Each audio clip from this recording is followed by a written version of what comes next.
நாங்கள் ஜெபம் செய்வோம்.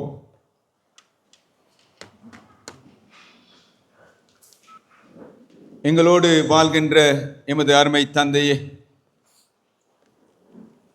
நீர் எம்மோடு கூட இந்த காலங்களிலே பயணித்து உம்முடைய உயிர்ப்பின் பாதையிலே எம்மை வழி நடத்தியதற்காக உமக்கு நன்றி செலுத்துகிறோம். ஆம் தேவனே, விசேஷமாக நீரே எம்மோடு கூட இருந்து எம்மை ஆசீர்வதித்து உமது வாழ்விலே பங்குள்ளவர்களாக எம்மை வழி நடத்துவதற்காக நன்றி செலுத்துகிறோம்.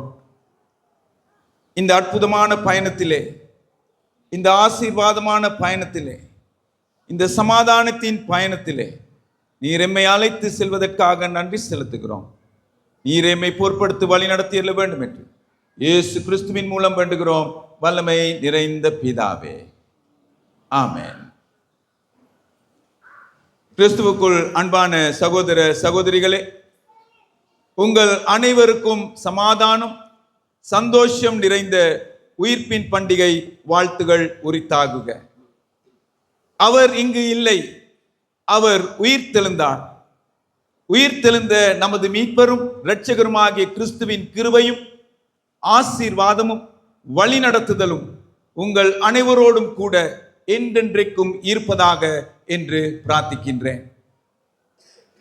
பிரியமானவர்களே, வாரத்தின் முதல் நாள் அதிகாலையிலே இருட்டோடே மகதலேனாள் மரியாளும் மற்ற மரியாளும், அதாவது யாக்கோபுவின் தாய், மத்தேயு நற்செய்தி நூல் 28ஆம் அதிகாரம் 1ஆம் வசனம், அங்கு கல்லறை இடத்துக்கு சென்றதாக அங்கு மத்தேயு நூலிலே காண்கின்றோம். யாக்கோபு, யோவான் அவர்கள் தாயாகிய சாலோமியும் கூட போனதாக மார்க்கு நற்செய்தி நூல் 16ஆம் அதிகாரம் 1ஆம் வசனத்திலே அங்கு நாங்கள் காண்கின்றோம். அதை போல மகதலேனாள் மரியாள் மட்டும் சென்றது போல இன்று வாசித்த நற்செய்தியிலே காணப்பட்டாலும் அங்கு சீடர்களிடம் அவள் எங்களுக்கு தெரியவில்லை என்று கூறியதால் அவளுடன் வேறு சிலரும் சென்றிருக்க வேண்டும் என்பது நிச்சயமாக அங்கு குறிப்பிடப்படுகிறது.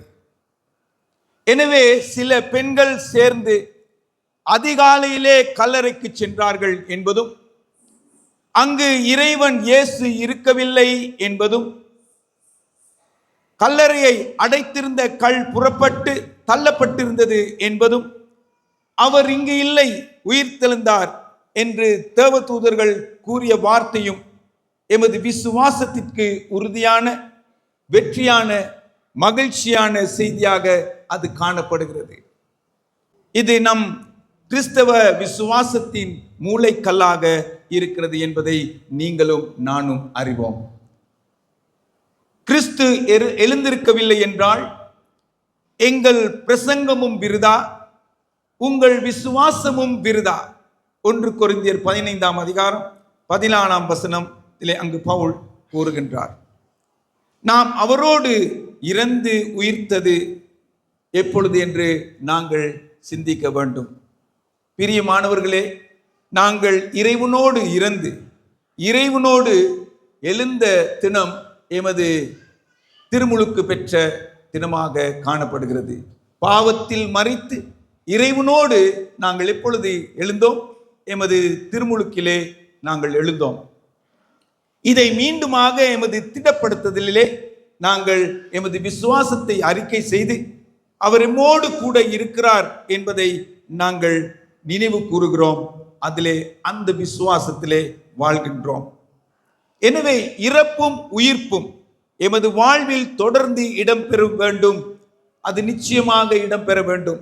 அப்பொழுது தான் நாம் ஆண்டவராகிய இயேசுவின் உயிர்ப்புக்கு சான்று பகருகின்ற பிள்ளைகளாக நாங்கள் வாழுவோம். அப்ப எமது வாழ்வு உயிர்ப்பின் வாழ்வாக, இறைவனுடைய சித்தத்தின் வாழ்வாக, நாங்கள் நித்திய ஜீவனை பெற்ற வாழ்வாக நாங்கள் வாழும் பொழுது மற்றவர்கள் எம்மை இறைவனுடைய பிள்ளைகள் என்று அடையாளம் கண்டு கொள்ளுவார்கள். பிரியமானவர்களே, உயிர்ப்பின் பண்டிகை தான் கிறிஸ்தவர்களுக்கு எல்லா பண்டிகையிலும் மேலான விழாவாக, உன்னத விழாவாக விளங்குகிறது. ஏனெனில் இன்று தான் இறைவன் இயேசு சாவின் சங்கிலிகளை உடைத்தெறிந்து வெற்றியுடன் கல்லறையில் இருந்து உயிர் தெழுந்தார். எனவே இறுதியும் பெரிதுமான எதிரியான சாவு வெற்றி கொள்ளப்பட்டது என்பதை நாங்கள் விசுவாசிக்கிறோம். ஆம் பிரியமானவர்களே, பயந்து ஒளிந்திருந்த, கதவுகள் பூட்டப்பட்டு யாருமே என்ன செய்து விடுவாரோ என்று பயந்திருந்த சீடர்கள், இனி எப்படியும் எமக்கு தலைவன் இல்லை என்று அங்கலாய்த்த சீடர்கள், அவர்களுடைய சோகம் மகிழ்ச்சியாக மாறிவிட்டது. இதற்கு காரணம், இயேசு அவருடைய இறப்பை கண்ட சீடர்கள், அவருடைய அடக்கம் பண்ணிய இடத்தை கண்ட சீடர்கள், இப்பொழுது வெறுமையான கல்லறையும் உயிர்த்தெழுந்த இயேசு அளித்த காட்சியையும் கண்டவர்கள் இப்பொழுது தைரியமாக அவர்கள் இறைவனை, அவரை விசுவாசித்தவர்கள், அவர் எம்மோடு கூட இருக்கிறார் என்ற அந்த விசுவாசத்தோடு தங்களது திருப்பணியை ஆரம்பித்தார்கள் என்பதை நாங்கள் காண்கின்றோம். எனவே எமது நம்பிக்கைக்கு ஆதாரம் கிடைத்து விட்டது. உண்மை பொய்மையை தோற்கடித்து விட்டது. நீதி அநீதியை வென்றுவிட்டது. தர்மம் அதர்மத்தை ஜெயித்து விட்டது. இருளை ஒளி வென்றுவிட்டது. பிரியமானவர்களே, எமது வாழ்க்கையில் இறப்பு நிஜமானது, நிச்சயமானது, அதை மாற்ற முடியாது. ஆனால் நிச்சயமாக இறப்பு வாழ்வின் முடிவல்ல என்பதை இந்த இறைவனுடைய உயிர்த்தெழுதல் எமக்கு எடுத்துரைக்கிறது. எனவே எமது வாழ்வை, இந்த உயிருள்ள வாழ்வை, இந்த நிச்சய ஜீவனுள்ள வாழ்வை பெற்றுக்கொள்ள நீங்களும் நானும் தினந்தோறும் உயிருள்ள பிள்ளைகளாக இறைவனுடைய மாதிரியாக வாழ இறைவன் உங்களையும் என்னையும் அழைக்கின்றார். அது மட்டுமல்ல, யோவான் நற்செய்தி நூல் 20ஆம் அதிகாரம் 20ஆம் வசனம், இயேசு வந்து அவர்கள் நடுவே நின்று உங்களுக்கு சமாதானம் என்றார். அவர் மறுபடியும் அவர்களை நோக்கி உங்களுக்கு சமாதானம் உண்டாவதாக என்று கூறினார். பிதா என்னை அனுப்பினது போல நானும் உங்களை அனுப்புகிறேன் என்று சொல்லி அவர்கள் மேல் ஊதி பரிசுத்த ஆவியை பெற்றுக்கொள்ளுங்கள் என்று அவர் அங்கு கூறுகின்றார். பிரியமானவர்களே, அவர் மீண்டும் ஒரு முக்கியமான வார்த்தையை அவருடைய சீடர்களுக்கு எடுத்துரைக்கிறார்.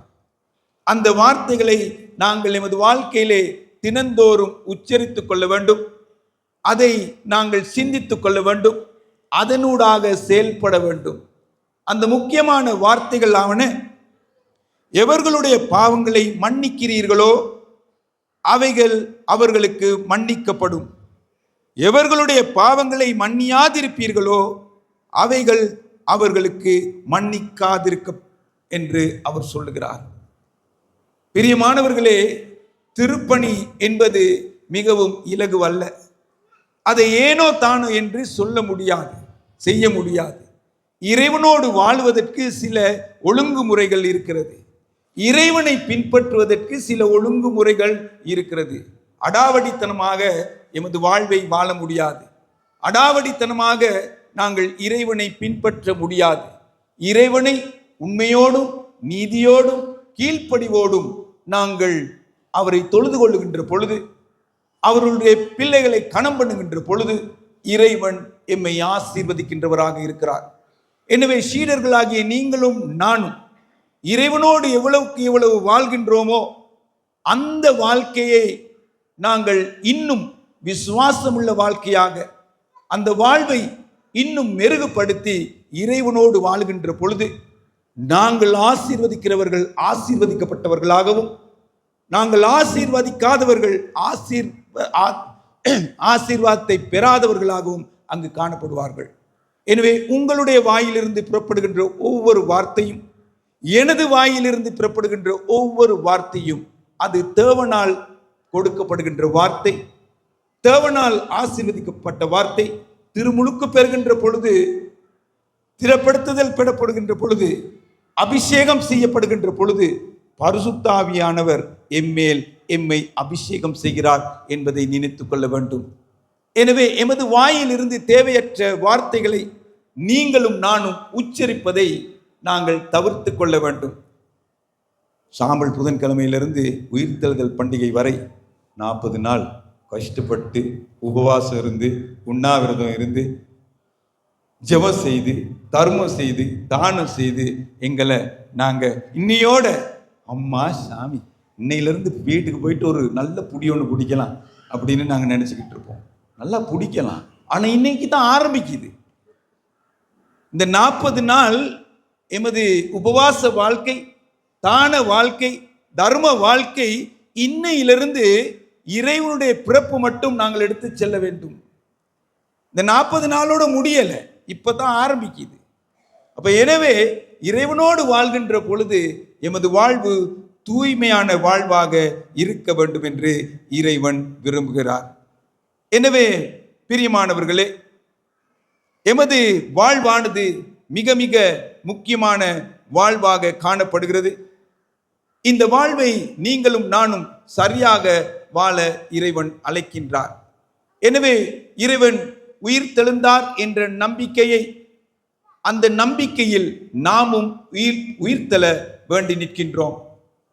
எனவே பிரியமானவர்களே, இயேசு உயிர் தெழுந்தார் என்ற நம்பிக்கையும் நாம் உயிர்த்தெழுவோம் என்ற எதிர்நோக்கு மட்டும் இருந்தால் போதாது.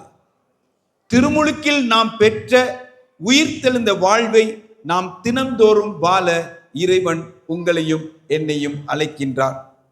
எனவே இந்த உயிர்த்தெழுந்த வாழ்வை எப்படி பரிசுத்தமாக வாழ்வது என்பது தான் எமது ஏக்கமாக, எமது தாகமாக இருக்க வேண்டும். சிலுவையிலிருந்து இறைவன் அவருடைய பிள்ளைகளை பார்த்து தாகமாய் இருக்கிறேன் என்று சொல்வதற்கு காரணம், தனது பணியை இன்னும் நான் முடிவாக நிறைவு செய்யவில்லை. இதை நீங்கள் பொறுப்படுத்தி அதை நிறைவுபடுத்த வேண்டும் என்று எம்மை அவர் அழைத்த தேவனாக இருக்கிறார். அதான் நிறைய பேர் வந்து சொல்லுவாங்க, ஃபாதர் ஏன் இந்த கத்தீட்ரல் ஏதாவது பெயிண்ட் பண்ணி இது அப்படியே முடிச்சிடலாமே, அழகாவே இல்லை, இது சிமெண்டோடு இருக்கு, பாதியில குறையெல்லாம் இருக்கு, இது ஏன்? இறைவனுடைய திருப்பணி இன்னும் நிறைவேறவில்லை, அது நடந்து கொண்டு இருக்கிறது. அங்கு செல்லுகிறவர் ஒவ்வொருவரும் தன்னுடைய பங்கை அங்கு செலுத்த வேண்டும். அதை நிறைவுபடுத்த நாங்கள் ஒவ்வொருவரும் முயற்சி செய்ய வேண்டும்.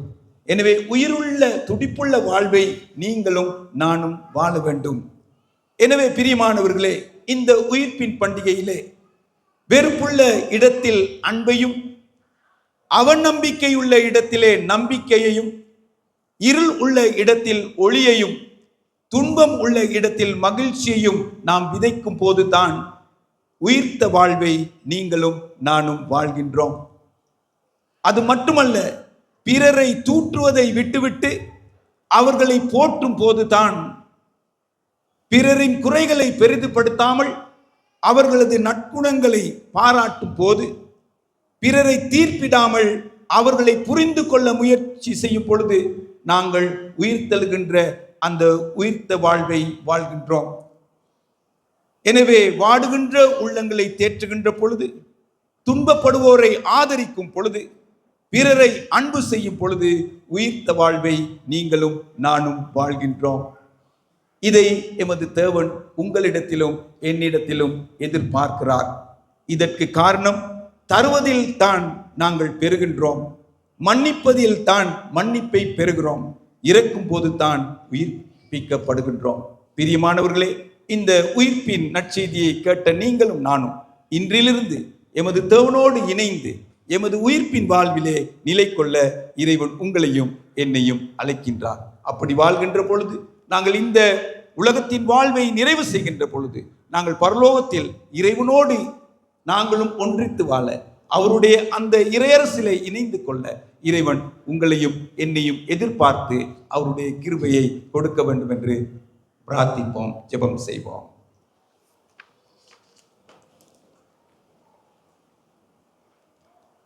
வல்லமை நிறைந்த நமது நல்ல ஆண்டவரே, நீர் இங்கு இல்லை, உயிர் தெழுந்தீர் என்று கல்லறையை கண்ட உம்முடைய பிள்ளைகள் விசுவாசித்தார்கள். நீர் பல வேளைகளிலும் அவர்களோடு நீர் சாட்சி பகிர்ந்து சமாதானம் உங்களுக்கு உண்டாவதாக என்று சொன்ன தேவனே, எமது குடும்பத்தையும் எமது வாழ்வையும் நீரே முற்றிலுமாக பொறுப்படுத்து. ஆண்டவரே, நாங்கள் ஒருவரை ஒருவர் தேற்றி ஆதரித்து உம்மோடு நெருங்கி ஜீவிக்க, அநேகருக்கு ஆதரவாக இருக்க, நீர் வைத்திருக்கின்ற இந்த பாத்திரத்தை உணர்ந்து செயல்பட நீர் எமக்கு கிருபை தந்தரல வேண்டும் என்று கெஞ்சி கொண்டாடுகிறோம். இதனோடு உம்முடைய ஆசியை பெற்ற நாங்கள், உம்முடைய கிருபையை பெற்ற நாங்கள், உம்முடைய பாதுகாப்பை பெற்ற நாங்கள் இன்னும் அதிகமாக உம்மிலே நிலைத்திருந்து நீர் வைத்திருக்கின்ற சகல சித்தங்களையும் நிறைவேற்ற நீர் நமக்கு கிருபை தந்தரல வேண்டும் என்று இயேசு கிறிஸ்துவின் மூலம் வேண்டுகிறோம் வல்லமை நிறைந்த பிதாவே. ஆமென்.